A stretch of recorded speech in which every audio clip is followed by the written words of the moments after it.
जय गुरु जी। सभी संगत को जय गुरु जी। संगत जी, शिव पुराण का पाठ चल रहा है। वायव्य संहिता का 33 अध्याय और 33 नंबर की ब्लेसिंग मिल रही है सभी संगत को। शुक्राना है गुरु पिता। अनंत कोटि कोटि प्रणाम गुरुपा। बाल उपमन्यु को दूध के लिए दुखी देख माता का उसे शिव की आराधना के लिए प्रेरित करना और उपमन्यु की तीव्र तपस्या। ऋषियों ने पूछा, प्रभु, धौम्य के बड़े भाई उपमन्यु जब छोटे बालक थे तब उन्होंने दूध के लिए तपस्या की थी और भगवान शिव ने प्रसन्न होकर उन्हें क्षीर सागर प्रदान किया था, परंतु शैशवावस्था में उन्हें शिव शास्त्र के प्रवचन की शक्ति कैसे प्राप्त हुई अथवा वे कैसे शिव के शतस्वरूप को जानकर तपस्या में निरत हुए। तत्पश्चात चरण के पूर्व में उन्हें भस्म के विज्ञान की प्राप्ति कैसे हुई, जिससे वो जो रुद्र अग्नि का उत्तम वीण है उस आत्मरक्षक भस्म को उन्होंने प्राप्त किया।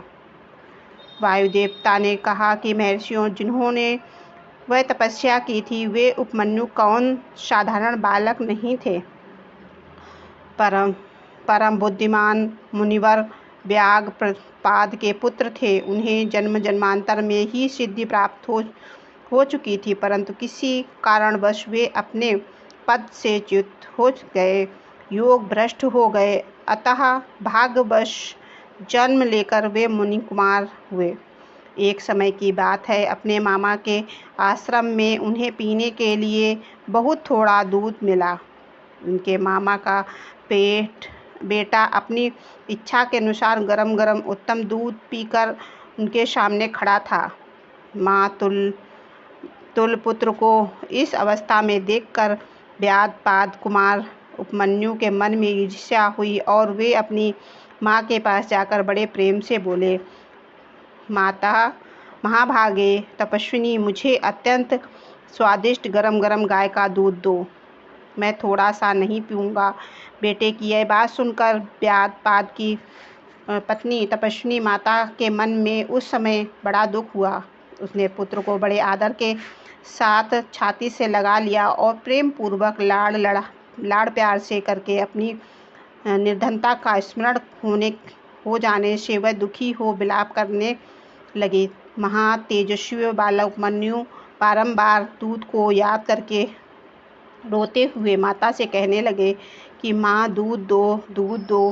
बालक के उस हठ को जानकर उस तपस्विनी ब्राह्मण पत्नी ने उसके हठ के निवारण के लिए एक सुंदर उपाय दिया। उसने स्वयं उच्च वृत्ति से कुछ बीजों का संग्रह किया था। उन बीजों को देखकर उसने तत्काल उठा लिया और पीसकर पानी में घोल दिया। फिर मीठी वाणी से बोली, आओ आओ मेरे लाल। यो कहकर बालक को शांत करके हृदय से लगा लिया और दुख से पीड़ित हो उसके कृत्रिम दूध उसके हाथ में दे दिया। माता के दिए हुए उस बनावटी दूध को पीकर बालक अत्यंत व्याकुल हो उठा और बोला, माँ, यह दूध नहीं है। तब वह बहुत दुखी हो गई और बेटे का मस्तक सूंघकर उसने अपने दोनों हाथों से उस कमल सदृश नेत्रों को पोंछती हुई, बेटा, आपने पास सभी वस्तुओं का अभाव होने के कारण दरिद्रतावश मुझ अभागिनी ने पिसे हुए बीज को पानी में मिलाकर यह तुम्हें मिथ्या दूध दिया था, तुम दूध नहीं दिया। ऐसा कहकर रोते हुए मुझे बारंबार दुखी करते हुए, किंतु भगवान शिव की कृपा के बिना तुम्हारे लिए कहीं दूध नहीं है। भक्तिपूर्वक माता पार्वती और अनुचरों सहित भगवान शिव के चरण बिंदुओं में जो कुछ समर्पित किया गया हो वही संपूर्ण संपत्तियों का भाग का कारण होता है। महादेव जी की ही धन देने वाले इस समय हम दोनों ने उनकी आराधना नहीं की है। वे भगवान ही सकाम पुरुषों को उनकी इच्छा के अनुसार फल देने वाले हैं। हम लोगों ने आज से पहले कभी भी धन की कामना से भगवान शिव की पूजा नहीं की, इसीलिए हम दरिद्र हो गए और यही कारण है कि तुम्हारे लिए दूध नहीं मिल रहा है। बेटा, पूर्व जन्म में भगवान शिव अथवा विष्णु उद्देश्य से जो कुछ दिया जाता है वही वर्तमान जन्म में मिलता है। दूसरा कुछ नहीं। उपमन्यु बोले, माँ, यदि माता पार्वती सहित भगवान शिव विद्यमान हैं तब आज से शोक करना व्यर्थ है। महाभागे, अब शोक छोड़ो, सब मंगल ही होगा। माँ, आज मेरी बात सुन लो। यदि कहीं महादेव जी हैं तो मैं देर से जल्दी से ही उनसे क्षीर सागर मांग लाऊंगा। वायु देवता कहते हैं कि उस महाबुद्धिमान बालक की यह बात सुनकर उनकी अश्विनी माता उस समय बहुत प्रसन्न हुई और यूँ बोली। माता ने कहा, बेटा, तुमने बहुत अच्छा विचार किया है। तुम्हारा यह विचार मेरी प्रसन्नता को बढ़ाने वाला है। अब तुम देर न लगाओ, सदा शिव भजन करो। अन्य देवताओं को छोड़कर कर्म, मन, वाणी और क्रिया द्वारा भक्तिभाव के साथ पार्षद गणों सहित उन्हीं संबद्ध सदाशिव का भजन करो। ओम नमः शिवाय। यह मंत्र उन देवताधिदेव वरदायक शिव का साक्षात वाचक माना गया है। प्राण सहित जो दूसरे 7 करोड़ महामंत्र हैं वे सब इसी में लीन होते हैं और फिर इसी से प्रकट होते हैं। यह मंत्र दूसरे सभी मंत्रों से प्रबल है। यही सबकी रक्षा करने में समर्थ है, अतः दूसरे की इच्छा नहीं करनी चाहिए। इसीलिए तुम दूसरे मंत्रों को त्याग कर केवल पंचाक्षर के जप में लग जाओ।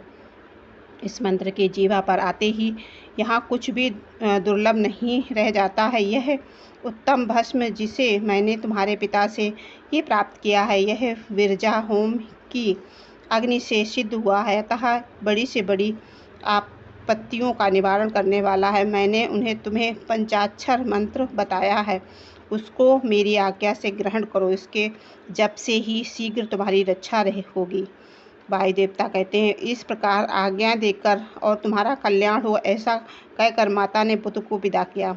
मुनि उपमन्यु ने उस आज्ञा को शिरोधार्य करके ही उनके चरणों को प्रणाम किया और तपस्या में करने के लिए जाने की तैयारी की। उस समय माता ने आशीर्वाद देते हुए कहा, सब देवता तुम्हारा मंगल करें।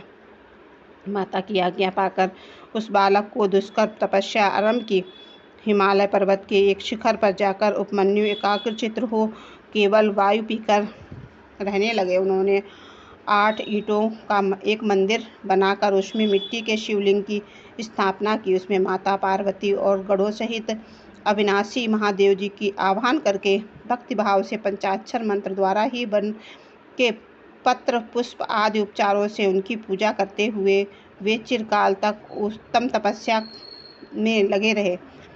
उस एकाग्रकृश काय बालक द्विज उपमन्यु को शिव में मन लगाकर तपस्या करते देख मारीच के शाप से पिशाच भाव को प्राप्त हुए उस मुनियों ने अपने राक्षस स्वभाव में साधना और उसके तप में विघ्न डालना आरंभ किया। उनके द्वारा सताए जाने पर भी उपमन्यु किसी प्रकार तप में लगे रहे और सदा ओम नमः शिवाय का अर्तनाद की भांति जोर जोर से उच्चारण करते रहे।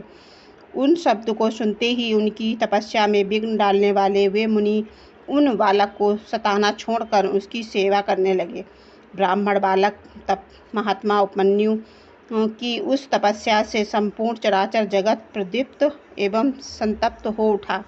जय गुरु जी। शुक्राना गुरु जी। आपकी बेटी से यदि कुछ गलती हो तो क्षमा करना। जय गुरु जी। शुक्राना गुरु जी।